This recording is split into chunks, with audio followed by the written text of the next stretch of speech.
Hi, guys, and welcome to another episode of Valley Views. This is your host, Amanda Joy Christensen, and I am super excited to bring you another episode today on my platform. This is season 4, episode 5, or episode 19 if you're watching on YouTube. If you're new to my platform, Valley Views is one of a kind platform that I have created. I have produced 87 episodes so far with the intention to keep going. And I write about people who are leaving their mark, making an impact, and creating space in the community here in Las Vegas. However, tonight I want to talk something about something I've been very public about, and in light of the passing of a very prominent Hollywood actress, um, it's time again. Who is supporting the mothers?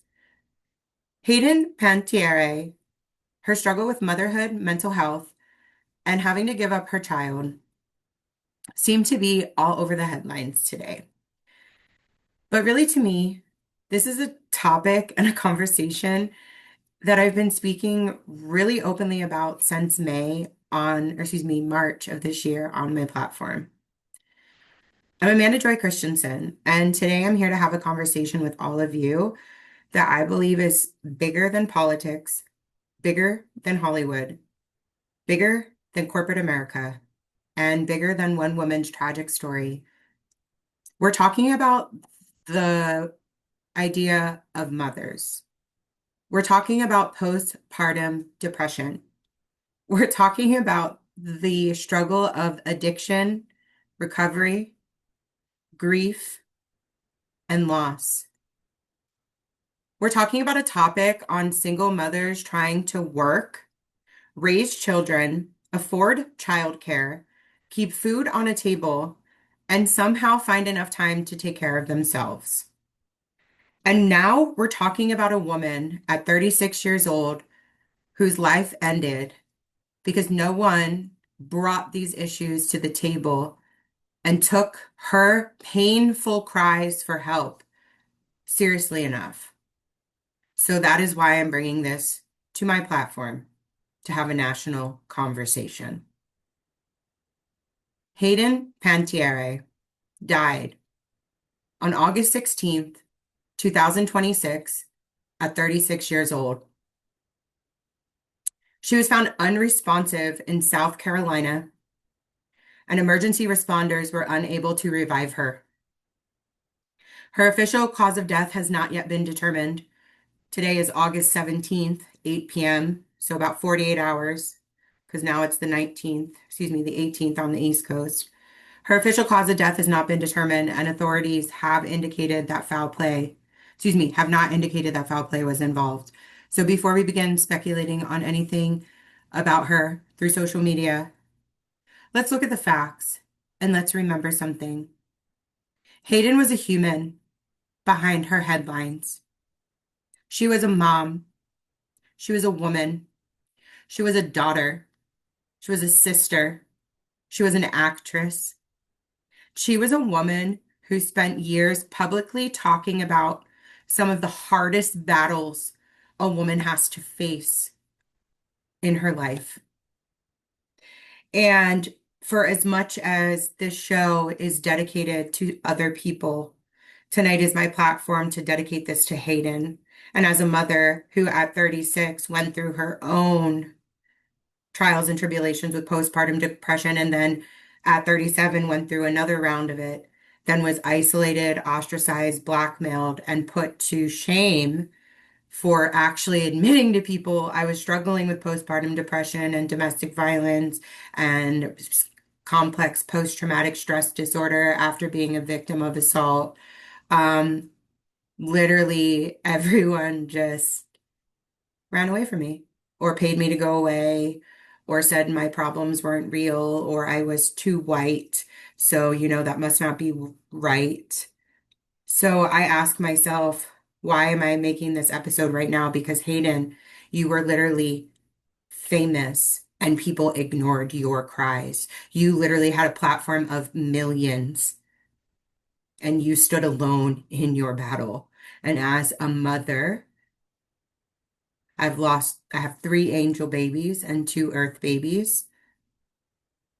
The grief that you experience when you lose that energy from your body and that child's life, which it is a real energy, it's a real spirit when you conceive a baby.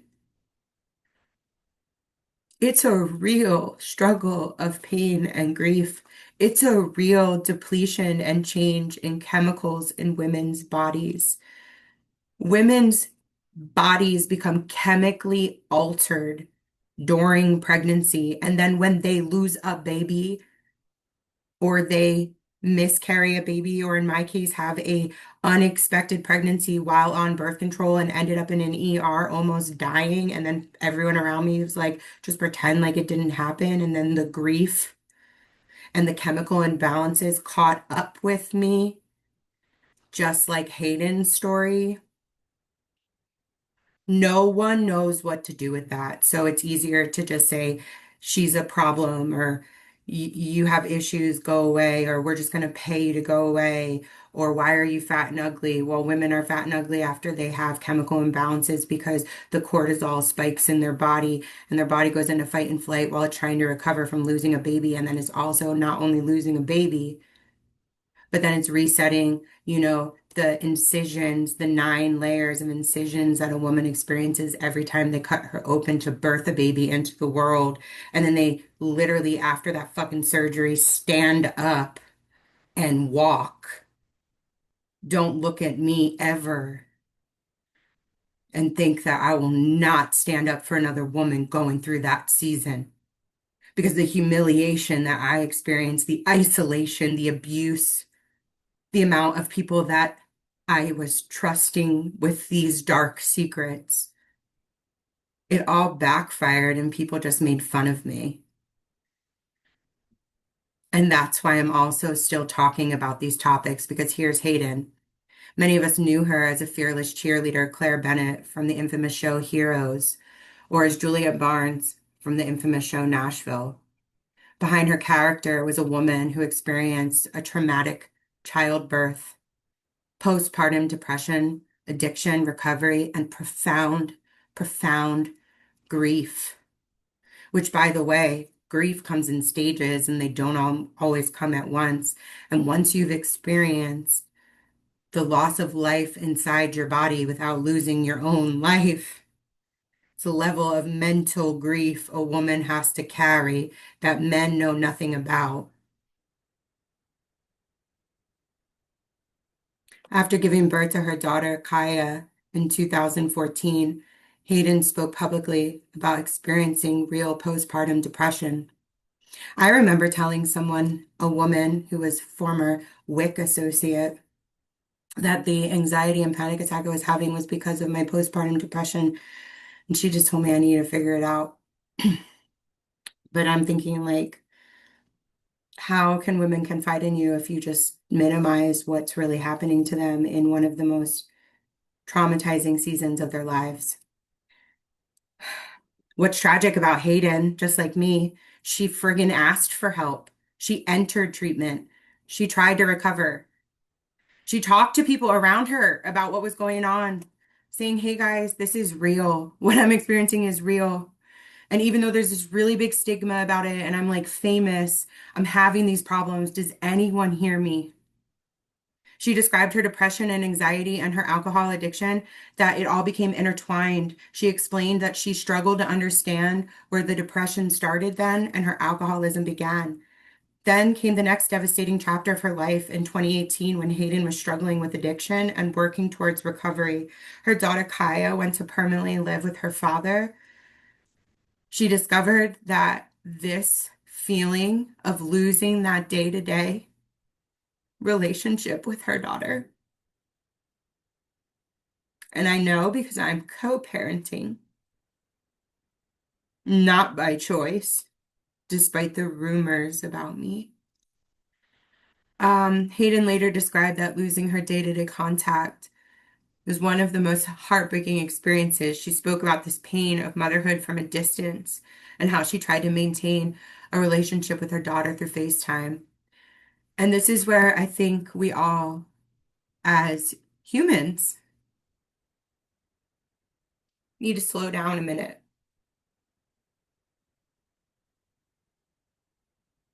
Because it's incredibly easy to look at any woman struggling with addiction and say she made a bad choice. What if she made a different choice? What did she do to deserve that bad choice? She must have support, right? What does she need? She's just white. What's her problem? But what really happens when postpartum becomes addiction? What really happens when addiction then leads to a custody issue? And then what really happens when the recovery of stepping into a life you never actually wanted to have is the mental battle then you have to experience and accept for the rest of your life? So did Hayden make a bad choice? I'm sure she's famous, right? So she must have wanted that. No woman falls in love with a man to want to have to share the most intimate gift that God can give you. So where was her support? When treatment isn't the same as support, Hayden's story doesn't prove that that one particular institution or agency failed her, but most everyone did for me. That's another story for another day. We don't know that. And we shouldn't pretend that we know anything about her life. We're not trying here to expose the problem. But what I'm trying to talk about is America treating women's health around paternal and mental and maternal health crises as not real because they don't understand how to manage it in the system. We constantly tell women, go to therapy, go to rehab, get a job, just go get your child back. It can't be that bad. Well, why don't you just lose weight? Get healthy. You're fat. Just stop being overweight. But what happens when she needs all of that and she literally is still expected to take care of a child full time? What if she actually needed the mental health treatment that you never acknowledged that she deserved to have after the loss of a baby because it was bad for business? What if her addiction to a glass of wine was really just the treatment to medicate her mind that she literally was being cheated on and lied to by a man she thought she was going to build her life with? This is not Hayden's story. Some of these things are my story. What if every single job this woman got, the women around her just said, I don't care. That's not my problem. But then did the same thing for someone else while you stood alongside? What if she needs to work full time now because the man that she was married to is gone and she has to take care of these kids, but she has no one else to watch her children? What if she actually can't afford the childcare because no one can? What if she needed the medical care after she lost that baby, but she couldn't afford to miss the shift at work? What if she was literally grieving and was expected to perform normally, even though her insides were torn up and put back together? What if she was trying to recover simultaneously while fighting for custody, finances, freedom, and motherhood? And everyone just made it harder. Everyone. Recovery doesn't happen in like a vacuum by like taking everything away. Hayden Panettiere spoke herself about how misunderstanding her experience was. She said that she was the person who sought treatment because she desperately knew she needed it. And when women do that, it's so funny how suddenly, once you seek the treatment, you become the problem. Once you actively tell the truth, your story has to be tucked aside. So I understand why it's so much easier to just picture my life running in front of a car on Russell after I lost a job that everyone hated me at and made it harder and harassed me and made it difficult to be at. And I had to actually leave, so I attempted to kill myself. But that's just a joke, right? It was just a joke when Hayden reached out for help, right? All we tell women is just ask for help, ask for help. And then when they do, they're not met with accessibility, affordability, compassion, or sustainability. And for every woman that was a single mother in this city that looked me in the eye and told me you were there for me and then chose to make it harder, chef's kiss. What goes around comes around. For Hayden to be a single mother in America, here's how I'm going to connect the dots. You don't have to be a Hollywood actress, and I'm not. I'm not an actress. I'm a real life human, even though people pretend like I'm not. To be under the pressure, you don't have to be famous because the women that are experiencing this aren't every single day. To be a single mother in Vegas, these mothers are waitresses, they're nurses, they're teachers, they're housekeeping employees, they're small business owners, they're women who work two jobs and share their time of their children that they created with absolutely no family nearby to help, and then they become the problem. So here's my question. Who is supporting her? The single mothers of America. The current Trump administration argues that its policies are supporting American families. No, they're not. My welfare benefits were cut, but it's okay because I'm too white to be on welfare anyway. There's childcare reforms. No, there's not. Expanded family resources. No, there's not. And initiatives such as moms.gov. No, there's not. There's no WIC. There's no affordable housing. There's no welfare. And unless you have shit in a bag and a plastic bag as a shoe in the welfare office, they're going to make you wait 6.5 hours, which they made me wait. I almost passed out in the office, and then they told me I was not the right category because I was too white.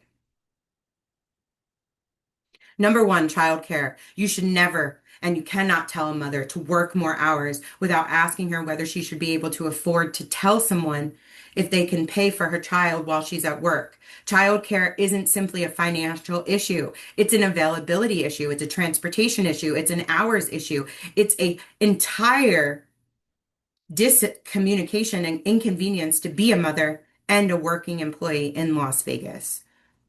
Number two, healthcare in our country is completely trash. I lost my job in 2020 and delivered two babies and lost three babies in this healthcare system with zero insurance. And I'm treated every time where I go, I'm told I'm either too white or I make too much money, which is not even possible. And I'm denied benefits every time. And as soon as I sought help and I was given an opportunity to have a job, I had a panic attack after someone was rude to me and handed me a resignation letter as a joke.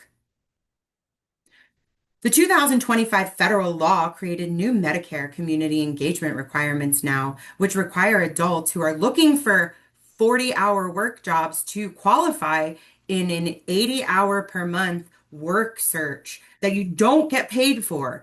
You don't have the opportunity for education. You don't have the opportunity for training. Oh, and then they'll also assign you to a community service project where they don't pay you for it. So you're a single mom with no job and they don't give you the money, and then they give you the money, but then you have to also put 80 free hours in to find a job to just get the money. The administration argues these policies work women towards independence and freedom. No, they don't. Here's my question though. What happens when a mother's already working and the job she has doesn't allow her to make the ends meet because she's a woman and she gets paid two-thirds less than the man? What happens when she misses hours with her children now at work because they're sick and she can't make up those hours? What happens when her schedule has to change every week? What happens when she is seeking mental health treatment but nobody's willing to accommodate her schedule? We need to make sure that the system doesn't continue to accidentally punish people for instability when they're supposed to be helping them get back on their feet and overcome the treatment and the problems and the wellness issues. The third issue in our country right now is food insecurity. The 2025 One Big Beautiful Bullshit Bill Act expanded and changed SNAP work requirements and all other eligibilities. And again, the debate is often framed as work versus welfare. But the reality is, for single mothers, it's so much more complicated than that. Many single mothers are actually already working. And the problem is, the work that they're doing doesn't actually convert to earning enough money to now cover what rent is, groceries, childcare, transportation, healthcare, and everything else that a household needs than your one adult providing, in my case, for two small children. Number four, mental health. This one is really personal for me, as you can tell, and very many families. And God forbid if we talk ever to a woman about them being pregnant or having a mental health issue. Postpartum and mental health, just is supposed to magically go away after the first few months, right? No. Chemically, it takes a year. Within the first 3 to 6 months after a woman has birth, her serotonin levels no longer recover. And with every birth she has, therefore, after, her body stops making chemicals that are essential to her having a positive mental health outlook. We're so focused on the 9 months leading up to the baby's birth, but they're so quick to just throw mothers aside once the baby is born and not give treatment. No one is treating a mother for the 9 months after, for the internal scarring and damaging, for the changes that occur to your bladder, that occur to your stomach, that occur to your body. And number five, we need to stop treating motherhood like it's a private problem, especially when it's so publicly obvious when women are pregnant. It's so fun when we throw parties for people to celebrate their babies, but God forbid you show up for a woman and cook her a goddamn meal 2 weeks after when she's losing it, nursing and pumping milk, and she's been up for 3 days. A mother raising a child in this society should be held to an enormous value and standard in society. But we often act as if everything that happens in her household is her individual responsibility. Childcare, her problem. Healthcare, her problem. Her mental health, her problem. Food, her problem. Transportation, oh God, that's her problem. Grief, absolutely her problem too. Career advancement, hold the mic. She's never going to get that again. And then we wonder why mothers are exhausted and kill themselves. So the question we would really should all be asking, and I'll keep asking because I'm not a celebrity. I'm a civic leader, I'm a mother, and I'm somebody who's lived through 100% of what Hayden experienced, and I'm still standing. Hayden's death should not become another celebrity headline that disappears in 48 hours. Her story is giving women a true opportunity to talk about something much more uncomfortable. Are we supporting women because they reach out in crisis? Because Hayden told everyone about her postpartum depression, right? She opened up about her addiction, right? She told everybody about her recovery, right? She opened up about motherhood, right? And she stood there with people after losing her daughter in her daily life. She talked about the grief. And months before her death, she published a memoir that put many of those experiences into real words. She told her story.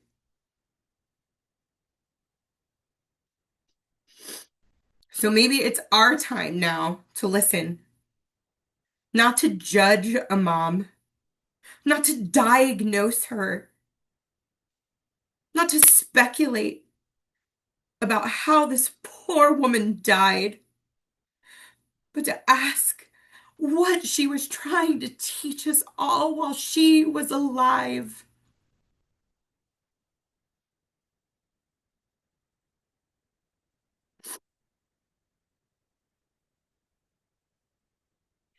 If there is one thing I want a mother listening to Valley Views to hear today, is this: you are not a failure because you asked for help. You are not a bad mother because you are struggling. You are not weak because you feel grief. You're friggin' human. You asked for help because you saw that this should be the end of this battle. And it should be the beginning of support. Hayden's story should remind us that behind every statistic is a real life human. Behind every stupid policy is a family. And behind every mother who has looked you in the eye and said, I'm okay, there may be a story we haven't heard yet. So why don't we start listening? Let's build systems that support mothers before they break. Why don't we make mental health care accessible 9 months before and 9 months after every child's birth? Why don't we pay mothers to stay home and raise their children? Why isn't childcare looked at something as realistic and affordable and an investment in the development of the future of our nation? Why do we not make recovery possible for women who want it? So stop measuring a woman's worth in society by how perfectly she manages to carry an impossible load that is put on her. Stop measuring a woman's worth in society by the external view. I'm Amanda Joy Christensen. The people that I asked for help still never apologized to me. But when I saw Hayden's headline this morning, I knew in my heart I had to speak on it. These are conversations worth having. Grief, motherhood, healthcare, childcare, transportation, and food. And until I live in a world where white women are equally treated with the same respect as Indigenous women, and white women are also given the same pay value as men, I'm not going to stop. And I really, really, really, really pray for everyone who made a decision to continue to make my life harder, because God isn't going to stop blessing me either. I pray for Hayden and her family. I pray for her children. And I pray one day when her two small children open up her memoir and watch her movies and hear her voice, they see how beautiful and vibrant of a cultural icon she was. And the battles she faced could have been prevented if the American system was set up differently. So I'll catch you guys all in the next episode of Valley Views. Bye.